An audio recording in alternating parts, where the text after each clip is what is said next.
Petit 2, loi uniforme. Alors nous allons découvrir cette fois-ci notre première loi associée à une variable aléatoire continue, c'est la loi uniforme. Alors, quelle en est sa définition? Une variable aléatoire x suit une loi uniforme sur l'intervalle petit a petit b si elle admet comme fonction de densité la fonction f de x égale 1 sur b moins a. Alors, pour savoir si c'est bien une fonction de densité, il suffit de vérifier si l'intégrale de cette fonction sur l'intervalle AB donne bien 1. Ce qui est bien le cas ici, puisque si on calcule l'intégrale de a à b de 1 sur b moins a par rapport à la variable petit t, eh bien c'est une fonction constante, donc sa primitive c'est petit t, et on calcule de façon évidente, donc 1 sur b moins a, facteur de b moins a. Et donc, on a bien b moins a sur b moins a qui fait 1. Exemple. Alors, sur le dessin ci-dessous, nous avons représenté la fonction de densité d'une loi uniforme de paramètres de 6. Alors, on reconnaît bien que c'est une fonction constante qui a pour valeur 1 sur b moins a, c'est-à-dire 1 sur 6 moins 2, c'est-à-dire 1 sur 4, un quart, et qui est comprise entre les valeurs 2 et 6. Alors, si on regarde la surface rose dessinée, eh bien, on a bien une surface qui représente une unité, puisque un quart en ordonnée et 4 en abscisse, un quart fois 4, ça fait bien 1. Alors, pour calculer à l'aide de cette loi de probabilité, eh bien, toute variable aléatoire U qui suit une loi uniforme, eh bien, peut se calculer de la manière suivante. Alors, on avait déjà dit, comme c'est une loi basée sur une variable aléatoire continue, calculer la probabilité que cette variable aléatoire soit égale à une valeur réelle, eh bien, est égale à 0. Et si je cherche à calculer la probabilité que U soit inférieur à une constante petit c, eh bien, il suffit de calculer l'intégrale de a à c de 1 sur b moins a dt, autrement dit de calculer c moins a sur b moins a. Si je reviens sur mon dessin, je constate bien que si par exemple c c'est la valeur petit 4, eh bien, l'aire que je dois considérer, c'est l'aire du rectangle de largeur 2, 4 et de hauteur 0,25. Eh bien, cette aire se calcule bien en faisant 0,25, c'est-à-dire 1 sur b moins a, fois l'amplitude de l'intervalle 2, 4, soit c moins a. Donc on a bien c moins a sur b moins a. Alors, une autre probabilité possiblement calculable, ben, c'est la probabilité que la variable aléatoire U soit comprise, les valeurs de cette variable soient comprises entre deux réels C et D. Et bien là encore, on va calculer l'intégrale de C à D de 1 sur B moins A dt, ce qui va encore donner bien D moins C sur B moins A. Alors, il manque un calcul pour être complet, ça serait le calcul de la probabilité, par exemple, que U soit supérieur ou strictement supérieur à une constante petit c. Alors, bien là, on revient toujours à la même chose lorsqu'on parle de loi de probabilité ou de probabilité d'une façon générale. Eh bien, pour calculer cette probabilité-là, on sera plutôt intéressé par le calcul de la probabilité de l'événement complémentaire. Alors, c'est-à-dire, si on cherche l'événement U supérieur à C, eh bien son événement complémentaire ou son événement contraire, ça sera U inférieur à C. Et pour passer de la probabilité de l'événement à la probabilité de l'événement contraire, ben, il suffit de faire 1 moins la probabilité de l'événement. Ce qui est donc très simple à calculer et nous ramène à la formule U, P de U inférieur ou égal à C. Alors, on avait parlé des paramètres pour les lois, pour la loi binomiale. Eh bien, pour la loi uniforme, on peut de façon très simple déterminer l'espérance. Alors l'espérance d'une variable aléatoire x qui suit une loi uniforme est le nombre réel e de grand X qui correspond à l'intégrale de a à b de t fois 1 sur b moins a dt. L'espérance, une variable aléatoire continue, se calcule comme l'intégrale sur l'intervalle de définition de t fois la fonction de densité. Donc la fonction de densité ici c'est 1 sur b moins a fois t. Alors ici, le calcul se fait aussi très simplement puisque je peux extraire 1 sur b moins a de mon intégrale. C'est une constante qui ne dépend pas du paramètre petit t. Et ensuite, eh bien, j'ai donc à intégrer 1 sur b moins a, enfin 1 sur b moins a fois l'intégrale de a à b de t dt. Une primitive de t étant t au carré sur 2, eh bien, je vois bien que le calcul va se transformer en 1 sur b moins a fois sur 2 fois b carré moins a carré. Alors, on reconnaît sur cette dernière expression une identité remarquable au numérateur, c'est-à-dire b carré moins a carré, c'est b moins a fois b plus a. Et donc, bien sûr, on va pouvoir simplifier par b moins a et obtenir a plus b sur 2. Alors, c'est une valeur assez intéressante puisque on reconnaît ici a plus b sur 2, ben, ce n'est rien d'autre que la moyenne des valeurs a et b. Alors la moyenne, ou si on se replace sur le graphique, la valeur centrale, le milieu de l'intervalle limité par a et par b. C'est ce que je dis maintenant. L'espérance d'une loi uniforme est la moyenne des valeurs qui la définissent, donc le petit a et le petit b. Alors ensuite, on peut aussi définir de la même façon la variance. Alors la variance, c'est on appelle variance d'une variable aléatoire x qui suit une loi uniforme, le nombre réel v de x égale à l'intégrale de a à b de t moins l'espérance de x, le tout au carré, sur b moins a, et tout ça à intégrer par rapport à la variable petit t. Alors, je vous passe le calcul parce qu'il est un peu long, vous le trouverez dans le document écrit.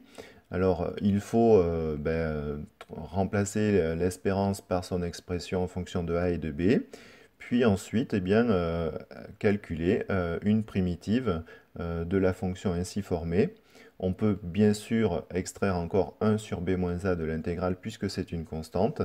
Et après calcul un peu long, vous voyez, on obtient une formule assez sympathique, variance de x égale b moins a au carré sur 12. Alors, pourquoi calculer la variance? Puisque on se rappelle qu'en statistique et en probabilité, donc c'est la même chose, l'écart type correspond à la racine carrée de la variance. Donc si je voulais maintenant déterminer l'écart type de ma variable aléatoire grand X, eh bien il faudrait que je prenne la racine carrée de b moins a au carré sur 12. Autrement dit, ça ferait b moins a sur racine de 12. Alors, un exemple. On utilise une loi uniforme sur un intervalle i pour modéliser le tirage d'un nombre au hasard sur l'intervalle grand I. Donc, ces variables aléatoires, ces lois uniformes, elles sont souvent très utilisées lorsque l'on veut modéliser le tirage au hasard d'un nombre sur un intervalle. Donc, soit x, la variable aléatoire qui choisit un nombre au hasard sur l'intervalle 3, 15, x suit une loi uniforme sur l'intervalle 3, 15. Donc, il faudra toujours commencer par ces deux phrases-là. Donc, définir une variable aléatoire qui choisit un nombre au hasard et dire que, sous ces conditions, cette variable aléatoire suit une loi uniforme sur l'intervalle correspondant à l'intervalle sur lequel on choisit le nombre au hasard. La probabilité que x soit égal à 5, eh bien c'est p de x égale 5. On a dit que c'est une probabilité qui n'a pas de sens, puisque un élément sur une infinité, la probabilité de l'obtenir c'est nul, c'est l'aiguille dans la botte de foin. Et donc on ne s'embête pas plus que ça, on met égal à 0. Alors si on avait quand même voulu calculer avec l'intégrale, eh bien on aurait obtenu forcément le résultat attendu, puisqu'on aurait calculé l'intégrale de 5 à 5 de 1 sur b-a dt. Bah, l'intégrale de 5 à 5, si vous ne changez pas les valeurs sur lesquelles vous intégrez, forcément, vous allez obtenir 0. Alors, le cas le plus intéressant, c'est la probabilité que x soit inférieur à 5. Inférieur à 5. Alors, on pourra indifféremment, vu que la probabilité que x soit égal à 5 est nulle, eh bien, le fait que l'on mette x inférieur à 5 ou x inférieur ou égal à 5, finalement, n'a que très peu d'importance, puisque on se rappelle que les événements x inférieur à 5 strictement et x égale 5 sont des événements disjoints. Et donc, automatiquement, la probabilité de x inférieur ou égal à 5, bah, c'est la réunion des événements disjoints x inférieur strictement à 5 et x égal à 5. Autrement dit, on ajoute les probabilités de ces deux événements, mais comme x égale 5 a une probabilité qui est nulle, eh bien, on comprend bien qu'on obtient le même résultat que pour x strictement inférieur à 5. Alors, le calcul de la probabilité. Alors, j'ai remis encore une fois la formule du cours, mais vous pouvez directement passer à cette étape-là, c'est-à-dire, eh bien, pour calculer la probabilité que x soit inférieur strictement à 5, eh bien, il suffit de calculer 5 moins la borne inférieure de votre intervalle, donc 3, sur l'amplitude de votre intervalle, c'est-à-dire 15 moins 3. Alors, on le retrouve par le calcul de l'intégrale, hein, puisque si on cherche la probabilité que x soit inférieur strictement à 5, eh bien, il faut calculer l'intégrale de 3 à 5 de 1 sur b moins a, autrement dit 1 sur 15 moins 3. Et ben, une primitive de cette fonction-là, c'est t sur 15 moins 3. Et t prend les valeurs 5 et 3 dans le calcul après de l'intégrale. Donc on a bien 5 moins 3 sur 15 moins 3. Ce qui donne au total donc 2 au numérateur sur 12 au dénominateur, que je simplifie en 1 sur 6. Alors, un autre calcul, la probabilité que x est pour partie entière 8 est comme chiffre des dixièmes 2. Alors, donc là, ici, on a un cas un peu plus particulier. Alors, il faut d'abord déterminer l'ensemble des valeurs de la variable aléatoire qui vérifie cette condition-là. Alors, avoir pour partie entière 8, bah, ça sous-entend que grand X, il doit être égal à 8, quelque chose. Et comme chiffre des dixièmes 2, eh bien, tous les nombres qui ont pour chiffre des dixièmes 2 sont les nombres qui s'écrivent 8,2, puis d'autres chiffres après la virgule. Autrement dit, eh bien, c'est l'ensemble des nombres réels x qui sont compris entre 8,2 inclus et 8,3 exclus. Alors qu'on inclut ou qu'on exclut, je vous répète, ça n'a pas d'importance pour la détermination de la valeur de la probabilité. Donc, on va calculer la probabilité que la variable aléatoire x soit comprise entre 8,2 et 8,3.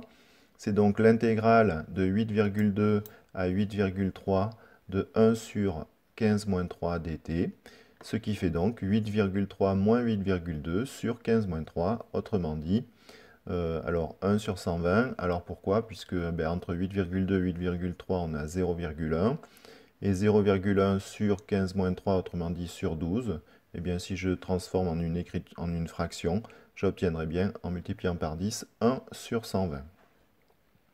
Alors le cas qui n'est pas rappelé dans la définition, mais que je vous ai rappelé oralement, eh bien cette fois-ci, si je veux déterminer la probabilité que x soit supérieur à 10, eh bien là, on peut calculer, alors avec la variable, avec la loi uniforme, on peut calculer de la manière suivante. Eh bien cette fois-ci, on va calculer l'intégrale de 10 à 15 de 1 sur 15 moins 3 dt. Alors là, il suffit de calculer l'intégrale à partir de la valeur 10 jusqu'à la borne supérieure de mon intervalle. Ce qui se traduit par, cette fois-ci, 15 moins 10 sur 15 moins 3, autrement dit 5 sur 12, qui est la réponse attendue. Alors bien sûr, on peut utiliser la probabilité de l'événement contraire. Je vous conseille, puisque ça évite d'avoir à changer de notre façon de calculer. on n'a plus qu'à calculer directement à partir de la formule toujours du nombre inférieur à x. Donc, c'est en passant par l'événement contraire qu'on va pouvoir conclure, et on peut affirmer que la probabilité que x soit supérieur à 10, eh ben, c'est égal à 1 moins la probabilité que x soit inférieur ou égal à 10. Ce qui peut se calculer de la manière suivante, 1 moins 10 moins 3 sur 15 moins 3. Ce qui, après simplification, va faire 1 moins 7 sur 12. Et 1 moins 7 sur 12, bien évidemment, c'est bien égal à 5 sur 12.